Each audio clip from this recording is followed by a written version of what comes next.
Hey guys, welcome back. Today we're going to discuss why life may be worth it even when it seems like it isn't.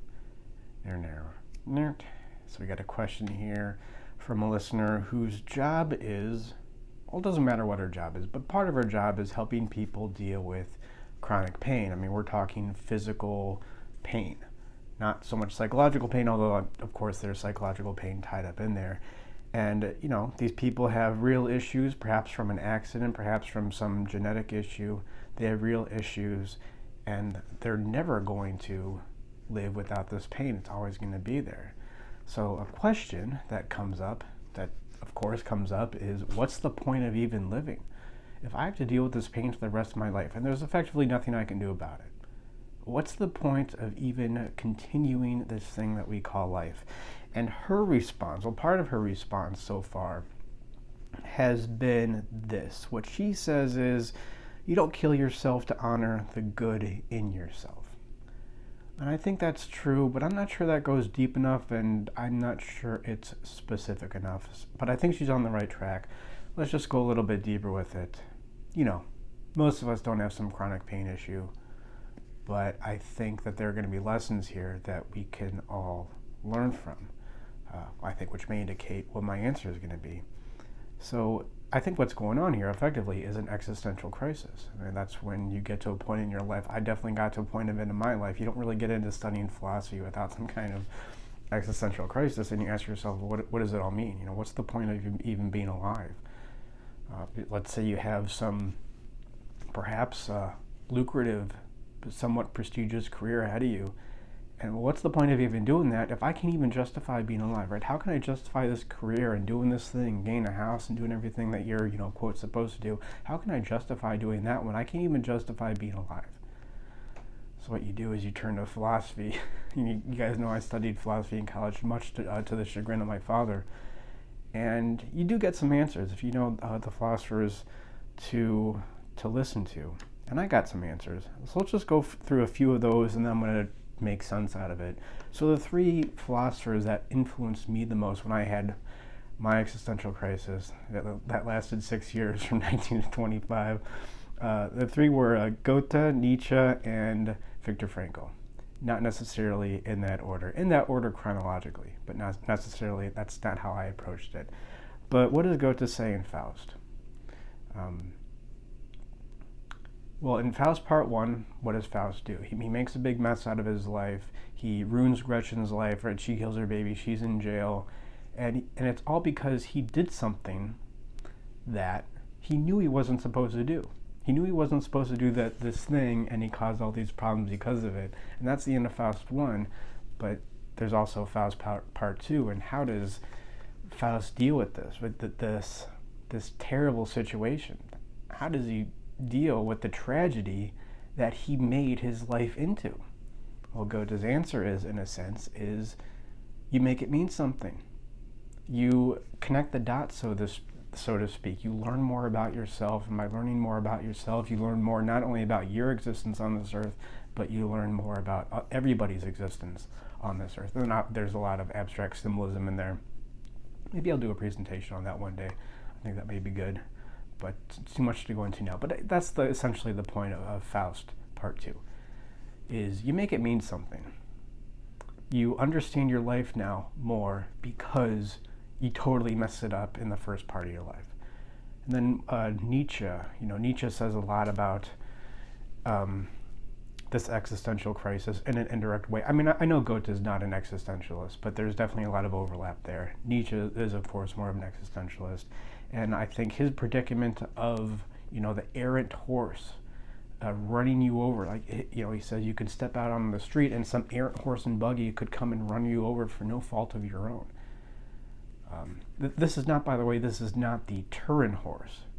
When he saw, supposedly, that guy beating that horse to death in the streets when he was in Turin, Italy, maybe 11 or 12 years before Nietzsche died, and supposedly that was after that Nietzsche stopped speaking. I forget what his last line allegedly was, something about how he's a terrible person.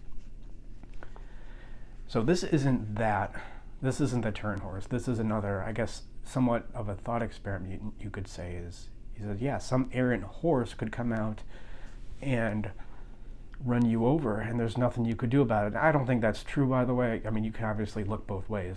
You can be more aware. But that's kind of Nietzsche's point, is, this could happen.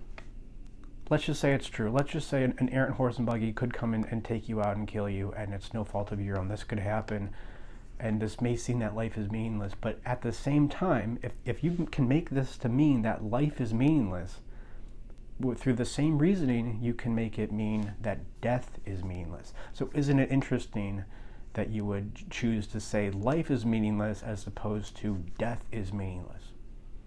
What is it about you that focuses on the death rather than the life, or the fact that, well, let's just die?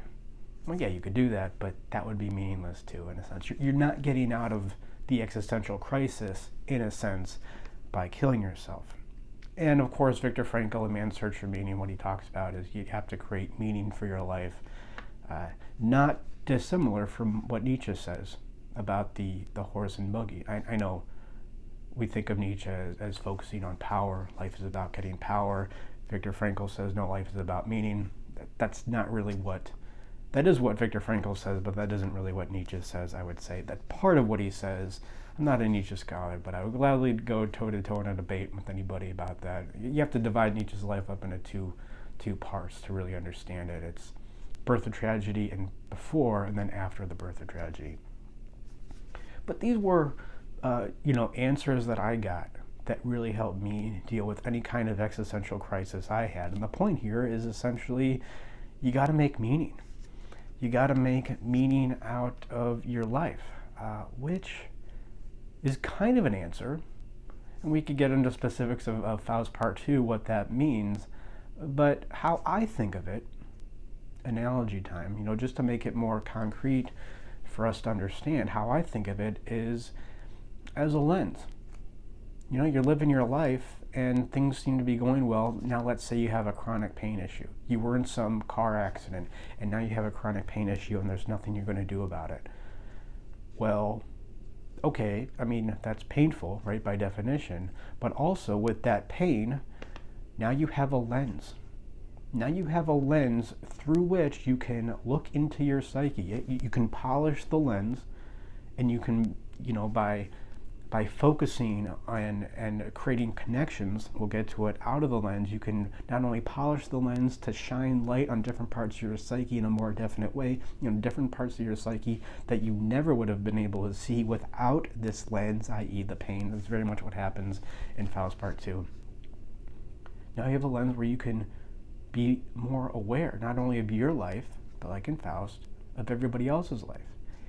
And the more that you focus, and the more you polish the lens and make it mean something, the more you can also turn the lens around and see other parts of your psyche that you were never able to see before. So, just to kind of say what I mean by this is, I think you probably know that I started, in graduate school, I started my hours, I started getting supervision by working with alcoholics. And this is something that I guess you could say a successful alcoholic does very well is, let's just say, we can debate all day what alcoholism is, whether it's a disease or whether you can cure it, whether you can be a fully recovered alcoholic. That doesn't matter so much. But let's just say you have this thing called alcoholism, which I'll just mean that, your life is such an existential pain all the time. You're in such strife. You're in such a stress. You're in such a stressed out state all the time that it's part of your reality. So now when you have a drink, it means something to you. It really does something to you. It really makes you feel good. It doesn't technically make you feel good, but it makes you feel so not bad because your life, your reality was accepted prior to that drink as being terrible. So now you have a drink and it feels really good, and it feels so good, so not bad, that you would gladly sabotage your life. You would gladly, in effect, drink yourself to death because it feels that good, i.e. not bad. So what does the alcoholic do? Well, part of the recovery, I would say, for an alcoholic is, okay, now you have this lens called alcoholism. that you can use to shine light on different parts of your psyche, bringing more awareness to your life than you ever would have otherwise. And how do you polish the lens? How do you get to be able to move it around? Well, part of it is you connect with other people, right? The lens works both ways. You see in other people better, you see yourself in other people can see themselves in you, and through the power of that connection, without which we would not be humans in the first place, through the power of that connection, now you have more awareness. Now you're able to use that to fight for whatever values that you do have left. If you're going through an existential crisis, you may say that you don't have any values, but there might be something there. Or even if there isn't anything there may be something there in the future. Same thing with trauma. Maybe trauma is a better example. People who have gone through serious emotional, physical, sexual trauma, and there's nothing they can do about that, right? You only have one life, and you're not going to get another one, and the one life that you have sexual trauma, from when you're a child, let's say, and it's terrible. It's terrible. But at the same time, you can use that trauma to, again, become more aware. So in the case of trauma, you have a deeper appreciation now, way more of an appreciation than you ever would have had otherwise, an appreciation of how we can affect each other, how we affect each other in relationships, like what it means to have a healthy relationship. It doesn't just mean don't traumatize somebody, but what nuggets of gold can you mine that trauma for to inform how to connect and how to create a healthy relationship from here on out. I mean, because you have that lens of trauma, now you're going to be way more aware of what that takes, typically, than somebody who didn't have the kind of traumatic past that you have had. Same thing with depression. I think when you're dealing with something like depression, effectively you just got to get to this place of acceptance where you say, there's nothing I'm going to do about this. There is nothing I'm going to do about this. It is a part of my life, right? It's not an excuse. It's definitely not an excuse. Go back to what I was saying in my SSRI video. It's not an excuse to be a jerk and to not live a life that isn't conducive to who you are as a human and who you are in the context of reality. But now you got to use it as a lens. You connect with people over it. You understand that there's just these problems that we have, and we're not going to do anything about. So I think the lens analogy is really helpful. And I know there's probably people out there watching this or listening, and you don't think depression is real. It doesn't matter what you call depression. Maybe you call it just being a big pussy, and the way through depression is to do a lot of deadlifts. The point remains the same. It effectively doesn't matter. Your lens would be doing more deadlifts. Now you get deadlifts, or not, now you understand deadlifts more because you understand how important it is because you used it to get out of your quote-unquote depression. So it doesn't really matter what you call it, whether it's depression, whether it's being a big puss, right? Now you have a tool. Now you have a tool that you could, potentially use to stab yourself in the throat, of course, but you can also use that tool to sharpen, to polish the lens, to make it so that the lens is easier to move around, whatever, grease up the joints, whatever it is. So yeah, I guess that's the lens analogy. The other analogies we use on this show is the working out analogy and the Mount Kilimanjaro analogy. So if we're going to use the working out analogy, that's chronic pain, trauma, depression, alcoholism, whatever you want to call it, it is a way for you to train your neurology up even more, to get your neurology more able to manage heavy loads. So, there may be some value that eventually comes around that you may care about, and you're going to be really happy that you had this chronic pain, because now you're able to train up your neurology to make yourself more likely to fight for that value that you care about. The Mount Kilimanjaro analogy, if that's to carry over, you have this trauma, you have this chronic pain, depression, alcoholism, whatever you want to call it, there's nothing you can do about it, but now your body is more likely to produce red blood cells.